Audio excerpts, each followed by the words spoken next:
Je vais vous mettre au défi, hein. Cody vous a mis au défi pour le nombre d'abonnés, le nombre de messages, le nombre de pouces, le nombre d'emojis. Et moi, je vais vous mettre un autre défi. Ce défi, c'est de vous mettre quelques secondes.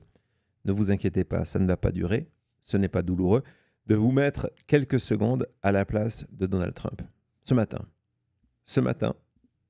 vous vous dites que, OK, cela fait quasiment 24 heures que je n'ai pas parlé publiquement de l'affaire Epstein, même si aujourd'hui il a fait à nouveau un Truth Social, il n'a pas pu s'empêcher. Donc, j'en ai pas parlé publiquement. J'ai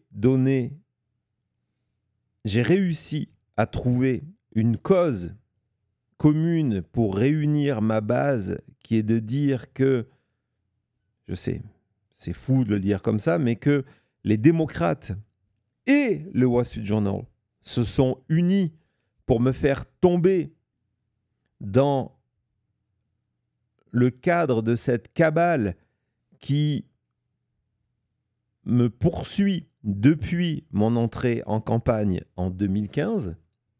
Et on va voir comment il a utilisé une partie des ressources gouvernementales pour donner ce change-là aujourd'hui.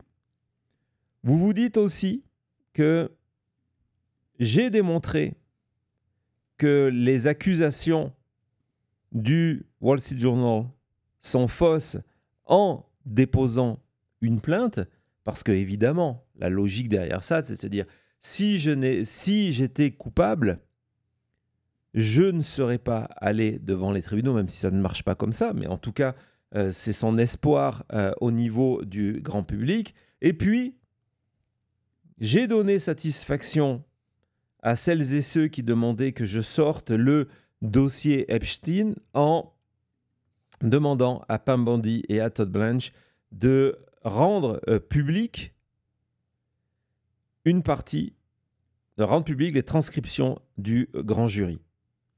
Ça, c'est, si vous vous placez dans la peau de Donald Trump, c'est la vision aujourd'hui que vous allez de l'affaire, en vous disant, c'est bon, le plus dur vient de passer, on a enfin réussi à trouver un mécanisme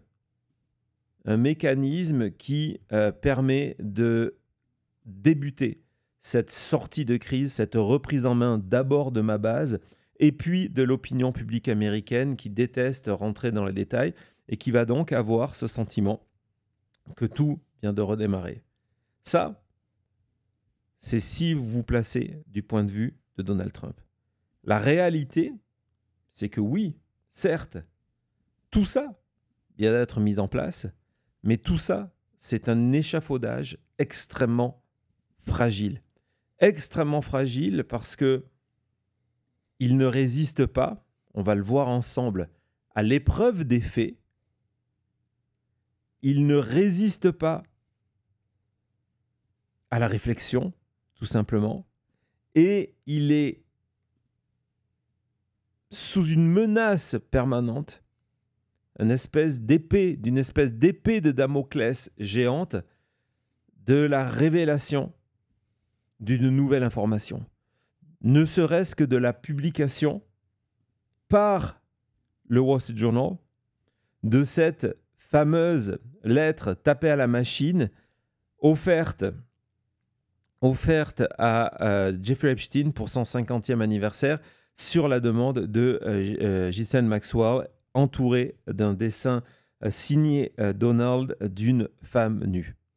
Donc, tout l'échafaudage de Trump, il faut que vous le gardiez en tête alors qu'on va décrypter ces mécanismes. Tout cet échafaudage est, dans la réalité, extrêmement fragile parce qu'il est conditionné, sa survie est conditionnée à l'enquête, il est conditionné à la capacité des démocrates à continuer à faire vivre, des démocrates et de Thomas Massie, donc un républicain, de continuer à faire vivre cette histoire-là. Il est conditionné au travail des médias, on en parlera plus tard, et il est conditionné au bon sens du peuple américain. Le pari que fait Donald Trump aujourd'hui, c'est de se dire que ce que j'ai fait depuis 2015, la création de ces formules simplistes du Russia, Russia, Russia, du perfect call, toutes ces formules que l'on a entendues, va cette fois-ci suffire au peuple américain. La différence majeure, c'est que cette fois-ci, Donald Trump a attendu 12 jours pour trouver la formule. 12 jours. Et que pendant ces 12 jours, son image, sa réputation, ses mensonges ont été exposés. Ce qui va rendre extrêmement, encore plus fragile, si vous voulez, l'échafaudage qu'il essaye de vendre. Et donc, la première étape, le premier étage de cet échafaudage, dans cette volonté qui est ce fameux deny, deflect, distract, donc de dire que c'est faux, c'est sa plainte déposée hier devant une cour fédérale de Floride. Alors, vous avez vécu hier en direct notre émission avec, dans un premier temps, on ne sait pas si c'était une fausse plainte ou une erreur d'enregistrement au niveau du docket, mais quoi qu'il en soit, quelques heures après, quelques minutes après même, la vraie plainte a été déposée. On va voir sur le docket, elle est arrivée. Je vais vous montrer à quoi ça ressemble si vous êtes abonné du site Pacer. Sur le docket, on doit la voir quelque part. Là, merci Thomas. Donc voilà, donc ça c'est le site officiel qui montrait que c'était bien déposé. Vous voyez que ce n'était plus Donald Trump qui se représentait lui-même. À un moment, on s'est dit tiens, il va faire des économies d'avocat. Il a décidé de se représenter lui-même. Ça fait tellement de procès qu'il a l'habitude maintenant. Non, il a un nouvel avocat. Et on va commencer par ça avant d'éplucher la plainte et vous montrer que cette plainte n'a aucune chance d'aboutir. Et que je pense en plus que du côté de Trump, on le sait, mais l'idée, encore une fois, c'est de donner le change, c'est de donner cette impression que je suis innocent, les médias ont menti, avec un aspect, ce qu'on appelle malicieux, parce que vous ne pouvez pas attaquer un journal sans prouver sa volonté de vous nuire. Et donc, c'est vraiment cette idée. C'est une plainte, on va voir combien Donald Trump demande, c'est une plainte qui est là, pas pour parler à un juge. La manière dont elle est rédigée, c'est beaucoup pour parler à Donald Trump d'ailleurs, mais ce n'est pas pour parler à un juge, ce n'est pas pour parler à la justice, pour demander une réparation judiciaire face à un crime. C'est un écran de fumée pour dire à sa base et à une partie des Américains qui ne sont pas vraiment intéressés dans ces détails-là, en faisant le pari que les Américains ne sont pas intéressés dans ce détail-là, je pense que c'est une erreur, de dire « Regardez, je n'ai pas peur », d'autant plus qu'aux États-Unis, les procès pour diffamation sont rares. Je n'ai pas peur, je vais devant le tribunal et je vais réparer mon honneur. Et donc, dans cette aventure, il a un nouvel avocat qui est, on va être honnête, la version masculine de Alina Habba. Non, vraiment, il a choisi Alejandro Brito de Coral Gables, Floride. Donc, on a une photo de ce monsieur. Et pourquoi je vous dis ça? Il faut savoir que Alina Habba, qui mardi d'ailleurs, petite parenthèse, Alina Habba, je sais qu'il y a des fans dans le chat, vous savez qu'elle est attorney générale du New Jersey par intérim, et son mandat par intérim termine mardi, parce que ça doit durer 120 jours.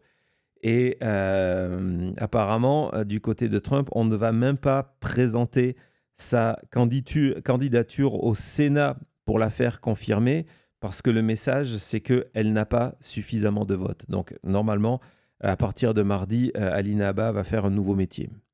Et donc, pourquoi je vous parle de Alina Habba exactement, vous êtes très très fort dans le chat. Pourquoi je vous parle de Brito et en le comparant à Alina Habba? Parce que Alina Habba, avant de travailler pour Trump, qu'on soit clair, c'est quelqu'un dont la spécialité, c'était de tenter de vous faire sauter les PV que vous aviez pour excès de vitesse. C'était sa spécialité. C'est même pas une manière de se moquer d'elle, c'était ce style d'avocat. Brito, c'est un petit peu mieux, mais vous allez voir, lorsque vous allez sur son propre site internet, sur sa biographie, vous allez voir que sa spécialité, c'est le droit commercial. Donc, c'est le droit commercial avec, dans ce droit commercial, une spécialité qui est le droit des franchises. Une franchise, c'est quoi? C'est lorsque vous allez payer à McDonald's, à Subway ou à Taco Bell une licence pour pouvoir avoir votre McDonald's. C'est sa spécialité. Le gars, il fait ça. Évidemment, il fait ça à côté de Mar-a-Lago. Il est membre de Mar-a-Lago. Ceci explique cela. Mais c'est quelqu'un qui n'a aucune expérience dans le droit de la presse, dans tout ce qui est diffamation. Et vous allez le voir, ça se voit. Oui. Ça se voit, forcément. Quand on entend ça, on ne se dit pas avocat du président. Non. Surtout pas sur une affaire comme ça. Mais figure-toi que c'est lui. On en avait parlé de Brito sans donner son nom lorsque on était dans la pleine polémique après les frappes en Iran, lorsque Donald Trump avait dit à tout le monde qu'il avait totalement et complètement oblitéré ouais, exactement, chercher les noms des trois bases, mais je vais me perdre. Donc, avait totalement oblitéré le programme nucléaire iranien. Et CNN et le New York Times avaient publié ces informations qui venaient des services de renseignement américains en disant que ce n'était pas le cas, que le programme était retardé de quelques mois, voire de un an, et puis c'était tout. Et Donald Trump était parti en disant qu'il allait attaquer, qu'il allait demander à Pam Bondi, justement, de voir s'il n'y avait pas une manière de poursuivre CNN et le New York Times. Tout ça, c'est oublié. C'est sur le moment, ça fait partie de cette même stratégie.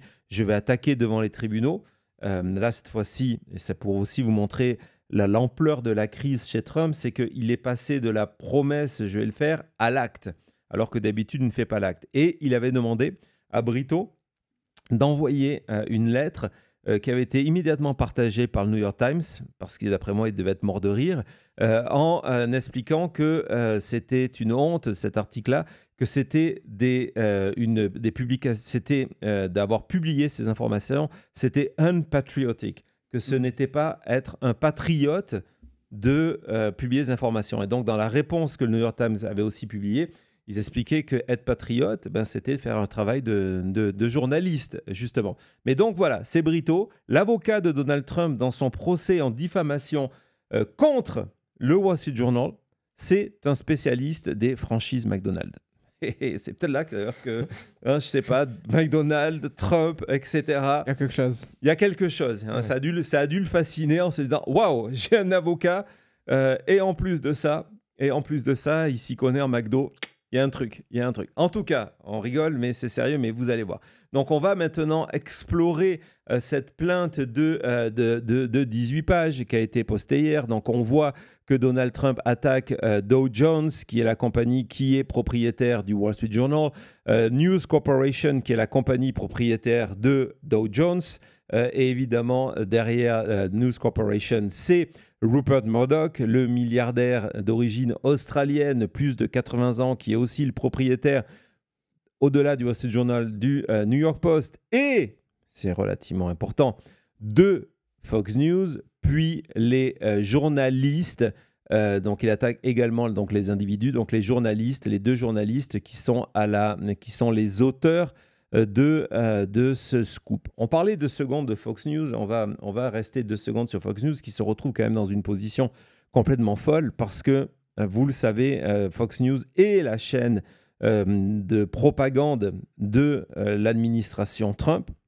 Et en plus de ça, soyons clairs, si être pro-Trump ne rapportait pas d'argent et d'audience à Rupert Murdoch et à Fox News, il ne serait pas pro-Trump. s'il y avait un business à être opposé à Donald Trump, il serait opposé à Donald Trump. Donc là, on est vraiment dans le truc de se dire comment on gère ça, parce que Trump, c'est notre, et c'est pas nouveau, hein, date pas de 6 mois, c'est notre ressource financière, notre audience, ce sont les supporters les plus fidèles à Donald Trump. Ils croient 2 choses dans la vie, ils ont confiance à 2 choses dans la vie, Donald Trump et Fox News. Donc il y a une position extrêmement compliquée. D'ailleurs, il y a ce tweet formidable du Lincoln Project sur Sean Hannity en disant que le gars, il doit être complètement perdu parce que, regardez, il ne sait plus quel papa écouter,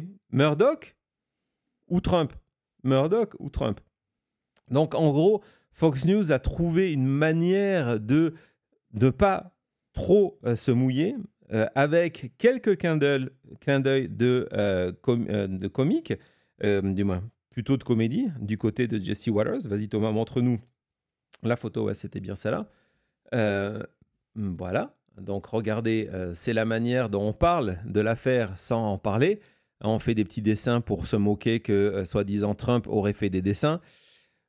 D'ailleurs, ce qui est intéressant, cette histoire de dessin qui a été sa ligne de défense. Oui. Hein, on l'a vu dans la première réponse officielle qu'il a fait, qui était dans l'article au Wall Street Journal, qu'après, il a tenté sur Truth Social, qu'après, Don Junior a tenté, qu'après, Mike Johnson est allé répéter ça sur les médias américains, alors qu'on avait toutes ces photos de dessin. D'ailleurs, Thomas, tu peux nous en montrer une nouvelle, dire voilà, il est, non, pas celui-là, celui qui est dans le dossier. Il a un dessin, voilà, il a vraiment du talent finalement. Ouais.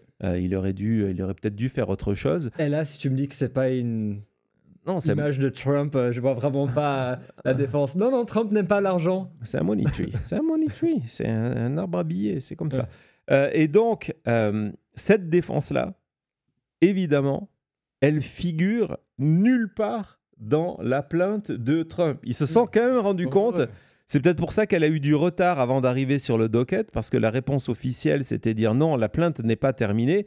Ils se sont peut-être dit, bon, on va quand même gommer ça, alors que tous les réseaux sociaux et toutes les chaînes d'information partagent les 150 000 dessins de Donald Trump. Finalement, il a fait quasiment autant de dessins que d'executive orders. C'est un truc de fou. Et donc, Fox News est super embêté. Et on vous avait montré hier comment ils avaient annoncé qu'ils allaient parler de la nouvelle. Hein, on se rappelle de cette vidéo de Laura Ingraham qui dit « Juste après la pause, on va parler de cette information. » Vraiment, elle était comme ça. Exactement, genre, c'est n'importe quoi ce que vient de sortir le Wall Street Journal. Et puis, il y a eu la pause. Elle est revenue, elle n'a rien dit. Il y a eu une autre pause. Elle est revenue, elle n'a rien dit. L'émission s'est terminée, elle n'a rien dit. L'émission suivante a commencé et ils n'en ont pas parlé de toute la soirée. Ils ont fait comme si tout ça n'existait pas. Et puis, alors que c'était la nouvelle qui a été, d'ailleurs, Trump le dit, hein, que c'est une nouvelle qui est devenue, qui a été numéro 1 trending sur X, sur Facebook, qui était dans tous les médias. Hein, il base sa demande de préjudice justement sur le succès de cette nouvelle-là. Fox News, eux, je vais vous montrer, pendant ce temps, ce n'est pas une blague, pendant ce temps, ce que diffusait Fox News. Vas-y Thomas. Make sure the television, make sure you have the record player on at night. So I was sort of raised in the Puerto Rican community at home. We hold these truths to be self-evident. All men and women created by go. You know the thing. I want to thank. Donc voilà, pour Noël, pour le 31 janvier, il y a le bêtisier. Hein, classique. Pour Fox News, les jours de crise, il y a le montage des erreurs de Biden. Et donc, pendant que tout le monde racontait la révélation de Fox News, la révélation du Wall Street Journal, qui appartient au même groupe que Fox News. Ils auraient pu avoir quand même un accès inédit, inviter les 2 journalistes à venir sur le plateau. Hein. Ça aurait été extrêmement facile, c'est le même groupe quand même. Oui. Non. Eux nous passaient la sélection, le bêtisier de Joe Biden. Ce n'est pas des blagues, c'est la manière En dont mode Fox News... breaking news en plus. Comme si là, Biden, c'était la breaking news. Ouais. Ah non, il n'est pas président. Non, Non, c'est quelque chose de 2020 là. Donc c'est une breaking news sur un flashback. Ouais. Donc Breaking c'est... news, revenez avec nous en 2019, 2020 pour revoir les meilleures gaffes Biden, quoi. Les meilleurs gaffes Biden. C'était Fox News. Voilà, c'était une petite parenthèse, cher maître Eolas. On va revenir sur la plainte. Je sais qu'en plus ça vous intéresse. Et donc, la plainte commence d'abord classique par un espèce de résumé de ce qui s'est passé sur donc, la publication le 17 juillet 2025. Avec le résumé, c'est toujours bien de voir dans un document versé à la justice la notion que le nom de Donald a été utilisé pour remplacer les poils pubiens sur ce dessin de femme. Et donc, on voit déjà cette idée de dire que la lettre n'existe pas. C'est-à-dire qu'à chaque fois qu'il parle du mot de la lettre, le mot c'est fake ou non-existent. Elle n'existe pas. Hein. Vous voyez, c'est qu'on ne va pas donner... Donald Trump va sûrement lire ou il va se faire résumer la plainte ou il va la regarder. Donc, on va être extrêmement prudent. Donc, c'est non-existent letter. C'est attaché à peu près à tous les mots. On va poursuivre et on arrive donc dans cette défense qui est tellement tendre la perche pour se prendre une claque de la part du Wall Street Journal. Donc, c'est de dire que ils ont échoué, ils n'ont pas présenté la lettre, et ils n'ont pas mis le dessin, ils n'ont pas montré de preuves que Donald Trump a signé cette lettre, et ils n'ont pas expliqué comment cette lettre a été obtenue, c'était quoi son but et son contexte. Évidemment, dans un deuxième temps, le Wall Street Journal va le faire. Le Wall Street Journal va le faire. Et si ce n'est pas le Wall Street Journal qui va le faire, et si ce procès doit continuer, on va voir que le Wall Street Journal et le groupe et Rupert Murdoch, parce que ça va être une décision de Rupert Murdoch, va se retrouver devant 2 stratégies. Et si on part sur la stratégie de Discovery, qui va être extrêmement pénible pour Donald Trump, soyons clairs, si on part sur cette stratégie de Discovery, évidemment, c'est la première chose qui va être présentée. Et il faut savoir que toute la plainte de Donald Trump et sa demande de procès, non seulement de procès, mais également d'argent. On va en parler de ces chiffres que demande Donald Trump et je vais vous expliquer pourquoi aussi ces chiffres sont extrêmement importants. Ça va être la première chose qui va être présentée. Ça va être la première chose. Et donc de construire une plainte sur quelque chose dont vous savez que ça existe et qui a été évoqué par Donald Trump lui-même dans son premier mot en expliquant qu'elle n'était pas non-existent mais fake, c'est pas la même chose. Quelque chose qui est fake, c'est un faux qui existe. Quelque chose qui est non-existent, ça veut dire que physiquement, il n'existe pas. Et on voit que dans cette lettre, rien que dans cette phrase-là, le nouvel avocat Donald Trump, il ne sait pas vraiment lui-même. C'est-à-dire que dans la dernière ligne que je vous ai soulignée en bleu, il parle à la fois d'une lettre qui n'est pas authentique, donc ça veut dire qu'il est un faux, mais aussi un dessin se demandant s'il existe. Donc, il y a cette position qui est extrêmement compliquée. Et si on retourne sur la première réaction de Donald Trump, c'est que lorsqu'il a été approché, il en a conclu que cette lettre était fausse. Et toute sa communication, avec le dossier, on verra pourquoi cette communication est apparue, avec ce dossier fabriqué par Obama, par Biden, etc., c'est que le dossier est rempli de faux. De faux. D'accord ? On continue, Thomas, dans la plainte de Donald Trump. On arrive donc à ce constat pour mesurer l'ampleur des dommages contre Donald Trump. Le fait que, et c'est là aussi que maintenant ça rend, de l'autre côté, ça rend difficile à Donald Trump de passer cette étape de dire, voilà, il y a des centaines de millions de personnes qui l'ont déjà vu. Le mal est déjà fait.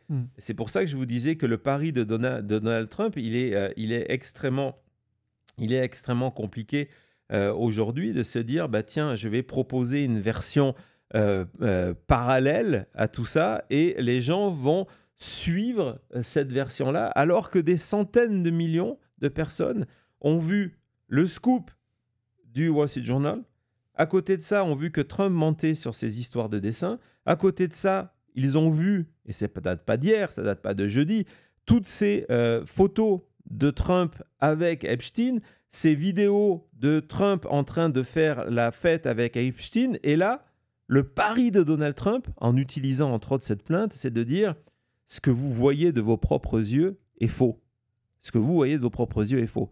Est-ce que ça peut marcher pour sa base MAGA ? Pour la partie qui est dans la secte, oui, il n'y a aucun doute. Il n'y a aucun doute. Pour l'opinion publique américaine, je ne suis pas convaincu. Donc, à partir de là, quand il parle de la popularité de l'histoire, il va donner, après, on va le voir dans quelques minutes, des informations, il va partager certaines sources pour montrer l'impact de tout ça. Mais pour moi, la seule information qui vaut la peine dans cette plainte, où on n'apprend pas grand-chose, à part qu'il n'a pas un bon avocat, c'est cette information-là. On a désormais la date précise du moment où Donald Trump et la Maison-Blanche, via Caroline Leavitt, a appris que le Wall Street Journal avait son scoop, le 15 juillet 2005. D'ailleurs, au point 13, cette confirmation de quelque chose que je vous disais hier, on n'en était pas certain, ça n'avait jamais été communiqué, que évidemment, l'avocat de Donald Trump était intervenu. Je ne sais pas, comme il dit, Counsel for President Trump. Est-ce que c'est Brito? Est-ce que c'est l'avocat de la Maison-Blanche? Mais en tout cas, c'est une confirmation de ce point-là, qu'il y a eu donc tous ces retours. Avant de revenir sur le 15 juillet, ce point A, l'article, donc avec cette chronologie 12, 13 et 14, c'est quelque chose qui va aussi entraîner le rejet de cette plainte. Pourquoi ? Parce que dans cette chronologie donnée par Donald Trump, elle est fausse. Elle est fausse et c'est Donald Trump qui nous le dit. Et d'ailleurs, il le dit plus loin. Donc c'est là, on se dit, est-ce que quelqu'un a relu cette plainte-là ? Pourquoi elle est fausse ? Il dit, voilà, le 15, on a reçu ces informations-là. Toujours le même jour, on a prévenu par email, on a prévenu que c'était des faux et qu'on demandait que ça ne soit pas publié avec les menaces à la clé. Et on termine cette chronologie en disant, c'est pour placer évidemment c'est pour placer Wall Street Journal et ses journalistes sous une lumière négative en disant on n'a pas eu de réponse. Donc ce qui s'est passé, c'est qu'on leur a demandé un commentaire. Le commentaire, et normalement ça devrait s'arrêter là d'ailleurs, le commentaire c'est de dire c'est faux, si vous le sortez on vous menace, c'est terminé. Il n'y a pas besoin d'engager une série d'emails là-dessus. Mais ce qui est important dans cette chronologie-là, c'est que l'on sait, c'est Donald Trump qui nous l'a dit, qu'il a pris son téléphone et qu'il a attaqué tout le monde. Il a appelé la rédactrice en chef du Wall Street Journal. Il a appelé Murdoch lui-même. On va voir que plus loin, il explique qu'il a appelé aussi Thompson, qui est le CEO du groupe Dow Jones, qui possède le quotidien. Donc, on essaye de vous donner ce sentiment dans cette chronologie que, voilà, nous, on a répondu et ça s'est terminé là. Ça, c'est faux. C'est un petit détail. Mais le point intéressant, petit détail, mais en justice, devant un tribunal, les détails font la différence.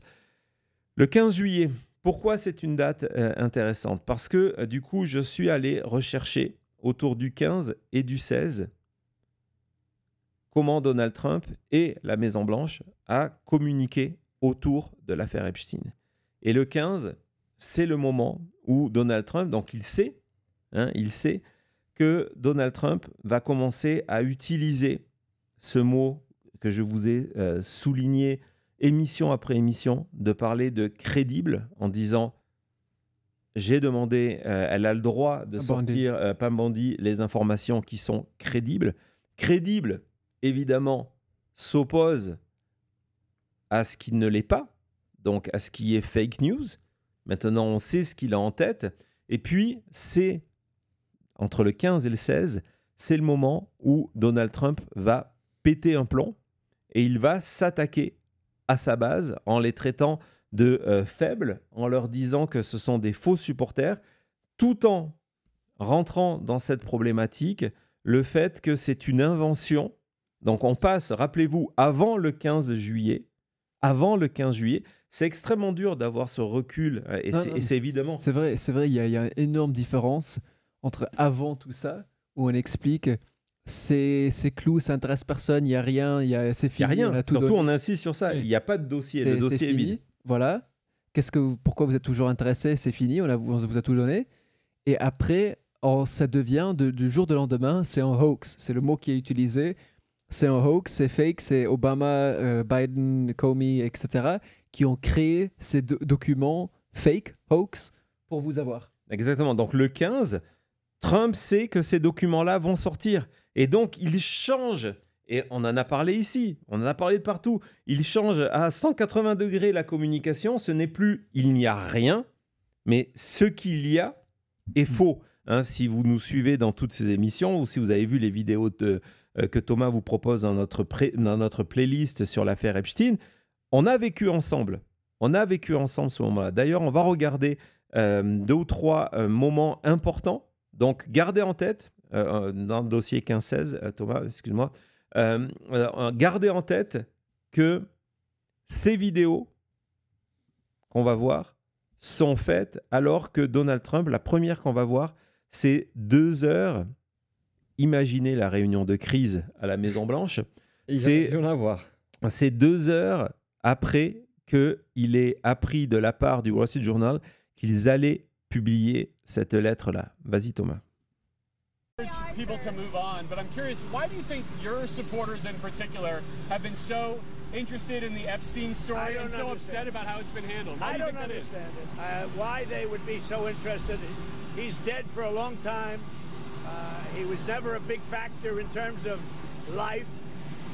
I don't understand what the interest or what the fascination is. I really don't.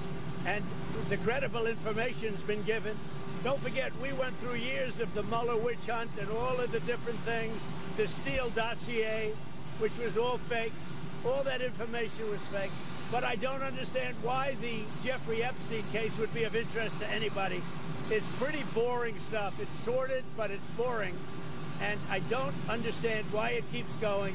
I think, well, really only pretty bad people, including fake news, want to keep something like that going. But credible information, let them give it. Anything that's credible, I would say, let them have it. Voilà, vous avez l'utilisation plusieurs fois, le mot de crédible, et puis cette création de dire oui, ce qu'il y a, c'est des faux, et de recoller ces faux à ce qui est les greatest hits de Donald Trump, sa compilation de ses meilleures théories de la conspiration, en disant, vous vous souvenez, ça c'est faux, ça c'est faux, ça c'est faux. On commence à préparer l'opinion publique, d'autant plus la base MAGA, à la révélation à venir. On va voir que donc, cette deuxième vidéo, donc ça c'est le 15 au soir, avant la vidéo, excuse-moi Thomas, le 15 au soir, dans la nuit, il publie ce Truth Social qui, encore une fois, certes, s'attaque à la base MAGA et à certains républicains, mais surtout remet sur la table l'idée de dire que ce sont les démocrates avec des fake news et c'est leur nouvelle arnaque, the new scam. The new scam. Donc, on est toujours dans, ce qui existe, ce sont des faux et on va voir comment les alliés de Donald Trump vont commencer, en commençant par Bannon, à construire cette idée que, peut-être qu'effectivement, le dossier, pendant 4 ans, il était entre les mains de l'administration Biden. Et donc, ils ont dû se régaler pour embêter Donald Trump. Bon, évidemment, ils n'ont rien sorti. Ils se sont dit, tiens, ça va être le Donald Trump qui va devoir sortir des informations désobligeantes sur lui. Mais bon, ce n'est pas la logique. Mais en tout cas, c'est vraiment l'idée. Et suite à ce moment-là, 2 autres vidéos, on est toujours dans le 15-16 juillet, on a celle avec Caroline Leavitt, où on continue sur le thème de crédible, sur le thème de s'il y a des choses, c'est faux. Donc là, on prépare le terrain. Et puis, au sein du bureau ovale, ce moment où il va parler de ces faux supporters. Et encore une fois, le faux supporter, c'est le hook. C'est ce qui permet de dire, ça attire l'attention. Vous avez notre attention. On va en parler forcément. On va voir que, je vous avais montré ça, que Infowars, par exemple, était complètement en panique. Mais utilise le terme désormais de hoax. Et donc, on est dans cette opération de communication qui est là pour diminuer l'impact de la sortie du Wall Street Journal et pour lancer la phase 2. La phase 2, c'est ce que je suis en train de vous raconter et que je vais vous raconter tout de suite après.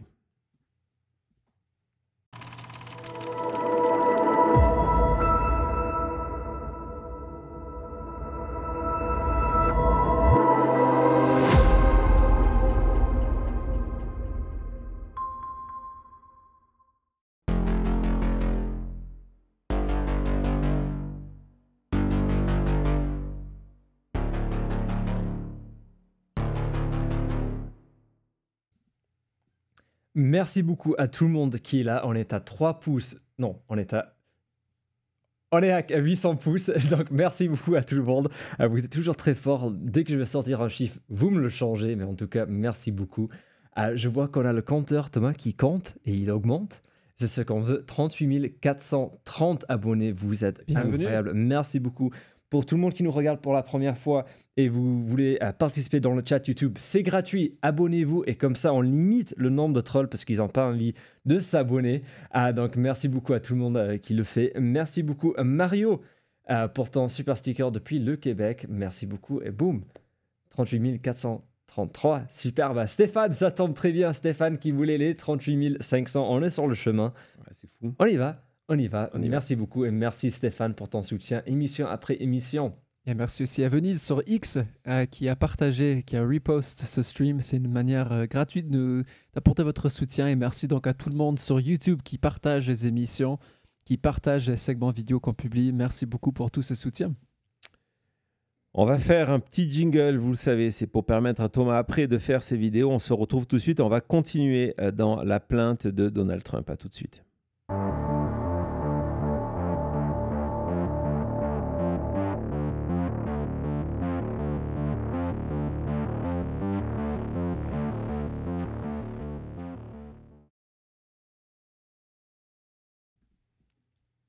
On va donc poursuivre l'exploration de cette plainte. Donc, après avoir mis ce qui est présenté comme les faits, avoir précisé cette date du 15 juillet 2025, qui est vraiment utile, elle nous permet désormais de revisiter cette chronologie qui, souvent, vue de l'extérieur et en direct, n'a aucun sens, parce qu'on s'est dit, mais qu'est-ce qui se passe avec Trump qui dit tout et son contraire? Donc oui, il a essayé beaucoup de choses, il y a eu la stratégie du spaghetti, qui est passé par là. Mais maintenant, vous avez la raison. La raison, c'est extrêmement important. Et c'est vous dire aussi combien Donald Trump et son entourage ont saisi le péril de ce qui allait être publié. en se disant il faut préparer le terrain à cette publication. Et puis après, on va continuer donc à avancer. Vas-y, Thomas.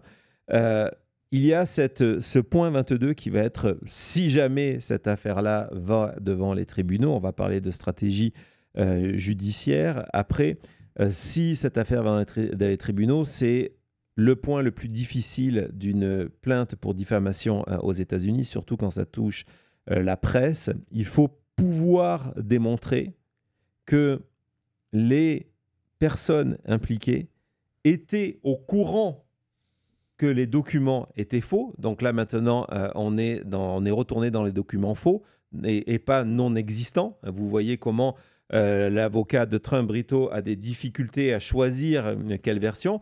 Et donc, il faut prouver qu'ils ont volontairement, donc ils savaient que ces documents étaient faux, qu'ils ont pris volontairement la décision de publier cette histoire, en plus en se disant que c'était dans la volonté de nuire Donald Trump. C'est le cœur d'une plainte en diffamation contre la presse aux États-Unis, et c'est pour ça qu'il y en a très très peu, parce qu'il faut prouver cette intention de nuire. Cette intention de nuire en se disant, ils avaient l'intention de nuire, ils le savaient parfaitement, mais ils l'ont quand même fait. On va continuer dans ce document. Et donc, pour prouver cette intention de nuire, et c'est là que on peut lire un document judiciaire et éclater de rire en même temps, on reprend le document, on reprend l'article, on reprend le texte de cette fameuse lettre. Donc déjà, encore une fois, après avoir précisé que le nom de Donald reprenait les poils pubiens, là maintenant, on a tout ce dialogue avec Jeffrey Epstein qui est dans la plainte. Il y a un côté effet Barbara Streisand qui est assez fort. Mais en gros, c'est de dire, regardez cette intention de nuire, elle est d'autant plus forte du nombre de fois où il y a Donald Trump. Et ils utilisent pour leur compte le nombre de fois Donald Trump, la reproduction du document. Donc forcément, dans le document, oui, il y a écrit, vous voyez, c'est en gras, oui, il y a écrit Donald, mais ça n'a aucune valeur juridique. C'est-à-dire, non, c'est pas parce que la transcription de cette lettre va utiliser le nom de Donald 5 fois, 10 fois ou 15 fois que l'intention de nuire est prouvée. Ils mettent en avant, avec toutes les précautions, je vous ai expliqué la procédure pour que cet article sorte, donc toutes les précautions pour dire, voilà, il y a des choses dont on n'est pas certain, on ne sait pas exactement qui a écrit. Ils le disent dans l'article du Washington Post. On ne sait pas, on ne dit pas que c'est Donald Trump lui-même qui a tapé la lettre. Parce que c'est une des ambiguïtés qu'essaye de mettre en avant la plainte en disant, voilà, ils n'ont pas la preuve que Donald Trump a tapé la lettre. Non, mais personne n'a dit ça. La lettre a été offerte par Donald Trump à Ghislaine Maxwell et elle est entourée d'un dessin signé de Donald Trump. Voilà. On continue dans le document. Et donc là, vous voyez, c'est ce que je vous disais tout à l'heure, c'est que d'un côté, ils disent qu'il n'y a plus de communication après l'envoi de l'email. Et là, dans le point 27, ce que ça veut dire, c'est que Donald Trump lui-même a appelé Murdoch et Thompson, le président du Dow Jones, du groupe Dow Jones, qui est le propriétaire, du Wall Street Journal. Donc, ça démonte, on est 3 pages après, ça démonte ce qui est écrit 3 pages plus tard. Et puis, cet exercice de style extraordinaire, les 2 derniers mots, en nous disant qu'à la fois, c'est un document qui est faux et qu'il est non existant. Je ne sais pas comment, dans l'univers, cette chose-là est possible de créer un document faux et qui n'existe pas en même temps. C'est tout le pari de la plainte de Donald Trump. On continue, Thomas. Et là, on arrive, donc Donald Trump, pour prouver le préjudice. Je ne vais pas vous montrer parce qu'en fait, c'est les 3/4 de la plainte. Donc au début, vous recevez quelque chose de 20 pages. Là, quand je suis allé récupérer ça sur le docket, c'est 20 pages. Je me suis dit, ça va être impressionnant. Et en fait, c'est un collage de tweets et d'articles de presse pour vous montrer combien tout le monde a parlé de cette affaire-là. Et c'est là que c'est intéressant. parce que ça montre ce que je vous disais tout à l'heure, que oui, il y a vraiment tout le monde qui en a parlé et que donc Donald Trump, il est face à l'Everest et non, je vais pas faire de jeu de mots sur ses problèmes de santé, mais bon, en tout cas, il est face à l'Everest et la pente va être très très dure à remonter. Et dans cette liste, évidemment, et ça m'a fait tellement rire parce que c'est depuis des émissions, on vous explique comment le Lincoln Project, depuis des années, vit dans la tête de Donald Trump. C'est son deuxième exemple après le site du Wall Street Journal, c'est le Lincoln Project. On savait qu'ils ont mis sur pied cette stratégie complètement folle de faire des pubs pour Donald Trump, qui sont contre lui, mais pour une audience de 1, qui sont diffusées uniquement sur les marchés lorsqu'on sait que Donald Trump, tiens, il est à Bedminster. Ben, vous savez quoi? On va faire ces pubs et elles vont être diffusées à l'intérieur de son golf. Ah, il est à Mar-a-Lago. Vous savez quoi? On va faire cette pub et on va lui acheter uniquement des passages de spots qui vont être sur Palm Beach. Donc sur la chaîne de golf ou pendant les pubs de Fox News. Comme ça, on est certain qu'il va les voir. Oui, c'est vrai qu'en plus, c'était sur la chaîne de golf. Ouais, et là, leur premier exemple qui n'est pas la source originale, c'est The Lincoln Project. Et donc, évidemment, Lincoln Project, je vais vous montrer ça, a envoyé un communiqué de presse immédiatement. Donc, on a le communiqué de presse. Thomas, voilà, il est là. En se félicitant, c'est énorme pour eux, en disant voilà, Donald Trump a peur de notre audience. Et encore une fois, de rappeler que voilà, c'est formidable. On vit gratuitement dans le cerveau de Donald Trump. Et le tweet cité par Donald Trump, qui est dans le dossier, on va le voir parce que c'est excellent. Encore une fois, c'est celui-ci. Donc, c'est le message d'anniversaire de Jeffrey Epstein que Donald Trump ne veut pas que vous lisiez. Et donc, évidemment, depuis, il est partagé par tout le monde sur X. Merci Donald Trump. On retourne dans la plainte. Donc voilà, vous voyez, Lincoln Project qui est cité. On n'est pas cité, je vous rassure, ou malheureusement, je ne sais pas, mais on n'est pas cité. Et donc voilà, cette idée, encore une fois, que ça a été fait with actual malice, donc avec le but de nuire. Et donc, on arrive finalement à ce que veut Donald Trump. Il attaque de deux manières. Donc, la première manière, attention, sortez vos cahiers, c'est une diffamation, defamation per se. Il y a deux styles de diffamation aux États-Unis. Il y a la defamation per se et defamation per quote. Defamation per se, c'est il n'y a pas de nécessité pour le plaignant de prouver l'intention de diffamer en disant voilà, on n'a pas besoin de justifier, c'est certain, c'est quasiment automatique qu'il y ait cette diffamation-là. Pour cette diffamation, Donald Trump demande, on va le voir, 10 milliards de dollars au minimum. Minimum, on ne se déplace pas pour en dessous de ça.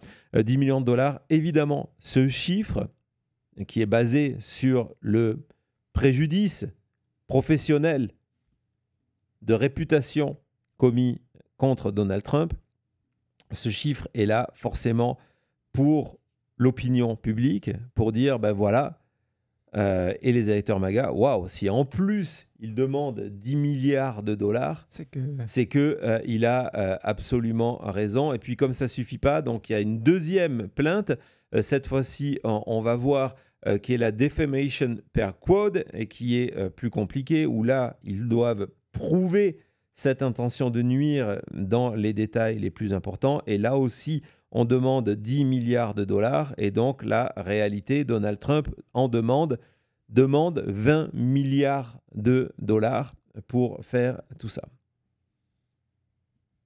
L'idée, encore une fois, on va voir comment Bannon, depuis 2 jours, spin tout ça.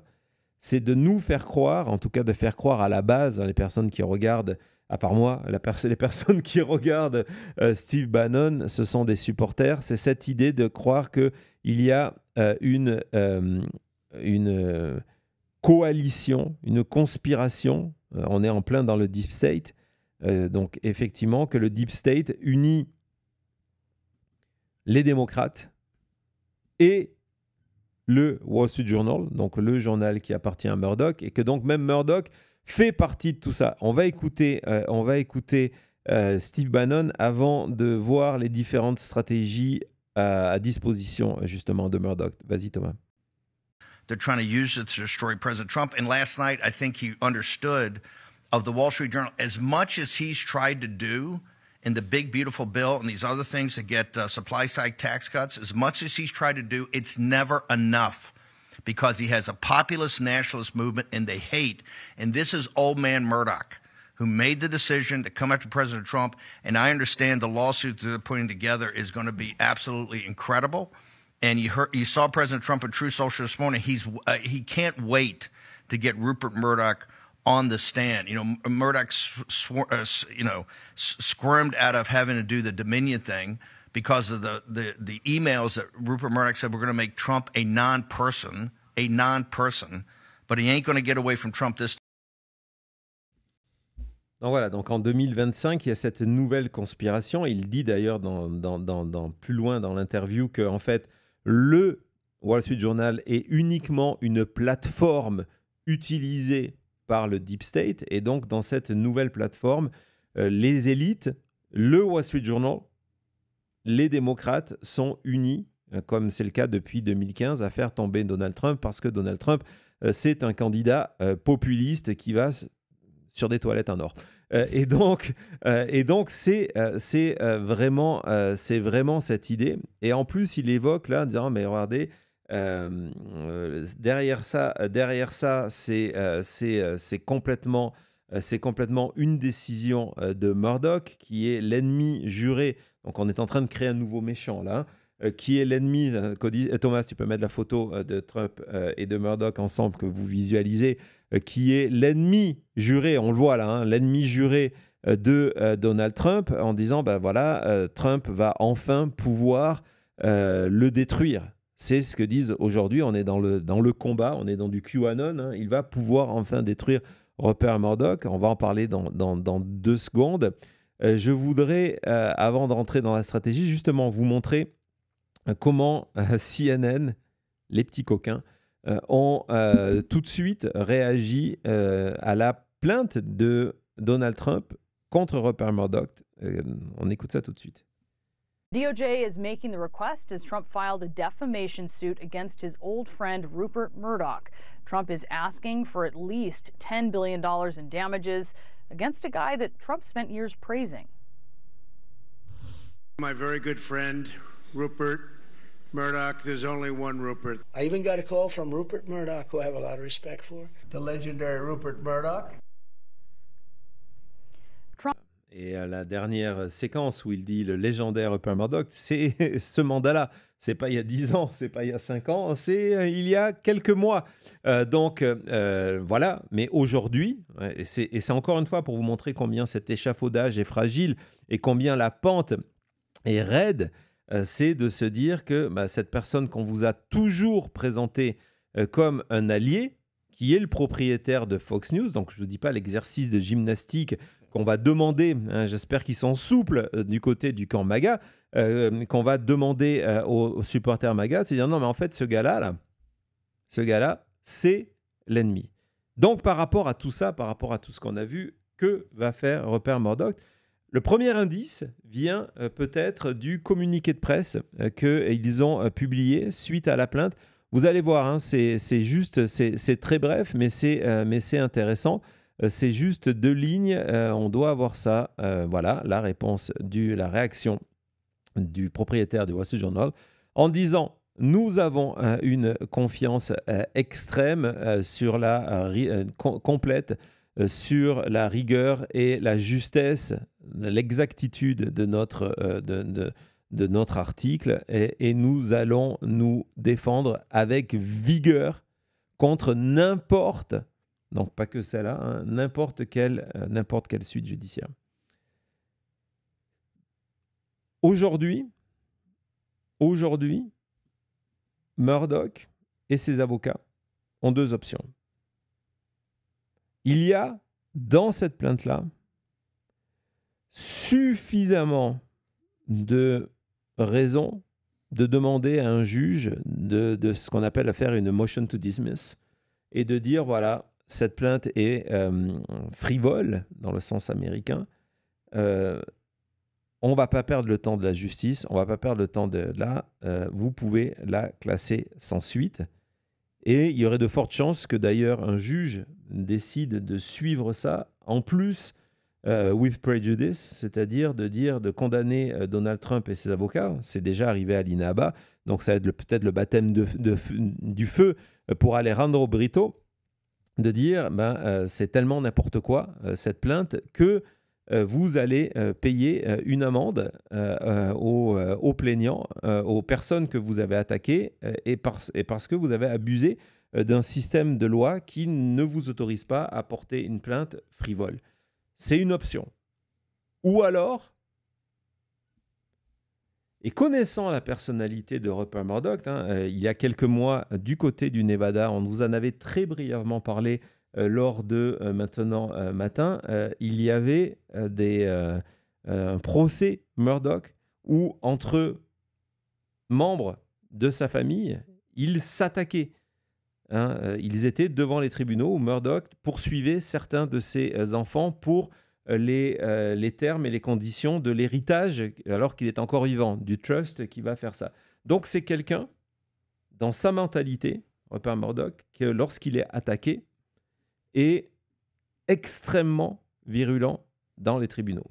On l'a vu des fois jusqu'à un tort pour lui, c'est qu'il aurait eu la possibilité de trouver un accord avec Dominion très rapidement, et il a voulu aller jusqu'au bout, c'est-à-dire la veille du procès, avant de signer un chèque, et du coup, il y a eu toute cette époque, cette séquence de discovery, où les avocats de Dominion ont eu accès à toute la correspondance, les coups de téléphone, comme nous rappelait Thomas, les coups de téléphone, les textes, les emails de Fox News, et donc ça a créé des dégâts. Mais c'est la volonté de Murdoch de se dire, on va jusqu'au bout. Du côté de Dow Jones, il y a aussi la volonté de dire que, quelque part, c'est la crédibilité du titre du Wall Street Journal, et la crédibilité, c'est tout pour un journal qui est en jeu, et donc cette volonté d'aller démontrer que nous avions raison, nous avions le biscuit, nous avions les documents, Donald Trump, sa peine n'a pas de sens, au lieu de dire que, parce que c'est comme ça qu'évidemment Donald Trump l'utiliserait, que c'est sur un vice de forme que la peine a été rejetée avec cette motion to dismiss, c'est encore une décision d'un juge. Donc, je ne serais pas surpris qu'avant d'aller sur cette motion to dismiss, il n'y a pas un calendrier, c'est-à-dire qu'ils peuvent demander au juge de renvoyer l'affaire demain, comme ils peuvent demander au juge de renvoyer l'affaire dans 6 mois ou dans 1 an, lorsque cette procédure de discovery sera terminée.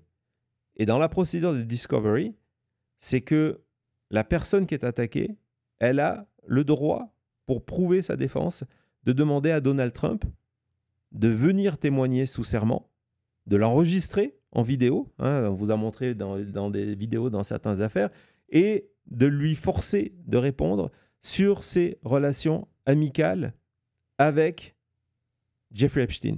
C'est extrêmement dangereux pour Donald Trump. Et c'est pour ça que je pense que le choix de l'avocat est une des raisons de Donald Trump de se trouver une porte de sortie. Je vous explique. Il y a dans ce document, dans la procédure autour de la création de la plainte de Donald Trump, dans le choix où Donald Trump est allé déposer sa plainte, des raisons qui peuvent faire que, sans que Murdoch demande, le Wall Street Journal demande cette motion to dismiss, le juge dise la plainte n'est pas recevable. Et donc, pour Donald Trump, la porte de sortie, c'est de se dire, voilà, du coup, je ne suis pas passé par Discovery, et c'est encore la faute d'un juge qui a fait ça. Aux États-Unis, il y a une loi qui existe et qui s'appelle Anti-SLAPP. SLAPP, S-L-A-P-P. C'est une loi justement pour éviter l'abus de toutes ces plaintes en diffamation. Dans cette loi-là, les États américains ont plus ou moins des lois anti-SLAPP, donc anti-abus de diffamation, plus ou moins fortes. La plupart du temps, lorsque vous décidez d'attaquer par diffamation, vous attaquez au fédéral, ce qui est le cas. Donald Trump a déposé sa plainte au fédéral, et vous allez choisir un État, et Donald Trump avait cette option-là, où justement, d'aller au fédéral vous protège des lois de l'État pour ne pas tomber dans le coup de anti-slap, parce que anti-slap fait qu'un juge dit non, votre plainte n'est pas recevable, notre État protège contre ces abus diffamatoires. Et l'avocat de Trump a choisi un des États des États-Unis où, justement, d'aller au niveau fédéral ne vous protège pas. C'est-à-dire que demain, quand un juge va être nommé, et non, normalement, ça ne devrait pas être canon, vu l'endroit, ça a été déposé du côté de Miami, lorsqu'un juge va être nommé, la première chose qu'il peut faire, un juge fédéral, c'est de se dire « ouais, mais d'habitude, dans un autre État, je ne pourrais pas refuser cette plainte parce qu'on est au niveau fédéral, mais la Floride m'autorise à le faire. » Donc ça veut dire qu'il y a de très fortes chances que cette plainte soit rejetée très rapidement pour des questions de loi de Floride. Donc on pourrait se dire, soit c'est une erreur de l'avocat de Donald Trump, soit c'est une volonté de Donald Trump parce qu'il ne veut évidemment pas aller à travers la procédure de discovery, de se dire, ben voilà, regardez, moi je l'ai fait, j'ai déposé plainte, c'est encore un juge qui m'a refusé mon droit à la justice.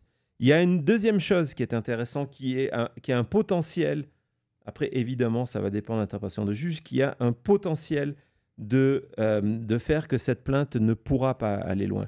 La loi américaine, lorsque vous souhaitez attaquer un journal, un quotidien en diffamation, c'est que vous devez informer par écrit la personne que vous allez l'attaquer par diffamation. Normalement, alors est-ce que les emails qui ont été envoyés 2 jours avant la publication comptent dans ce que je vais vous raconter?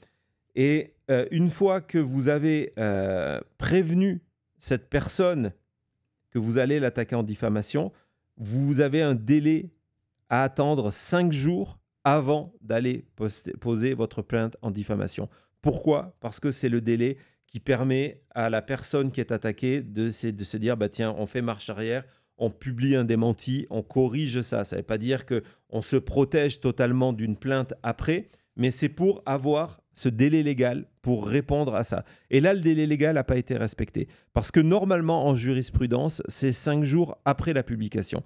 Et même si c'est 5 jours à partir du moment où la Maison-Blanche a envoyé l'email le 15 juillet, l'article a été publié le 17, donc 15, 16, 17, la plainte a été déposée le 18, ça fait 4 jours, pas 5, et donc ça peut être considéré comme un vice de procédure. On va voir. Mais en tout cas, c'est là que vous voyez qu'il y a plein de sorties sur cette affaire-là. Évidemment, on va la suivre, mais dans tous les cas, c'est la preuve absolue, tout ce qu'on vous a raconté, que cette plainte est un écran de fumée de la part de Donald Trump. Il utilise, encore une fois, la justice pour communiquer politiquement. Et ce n'est pas le seul endroit. Vas-y Thomas.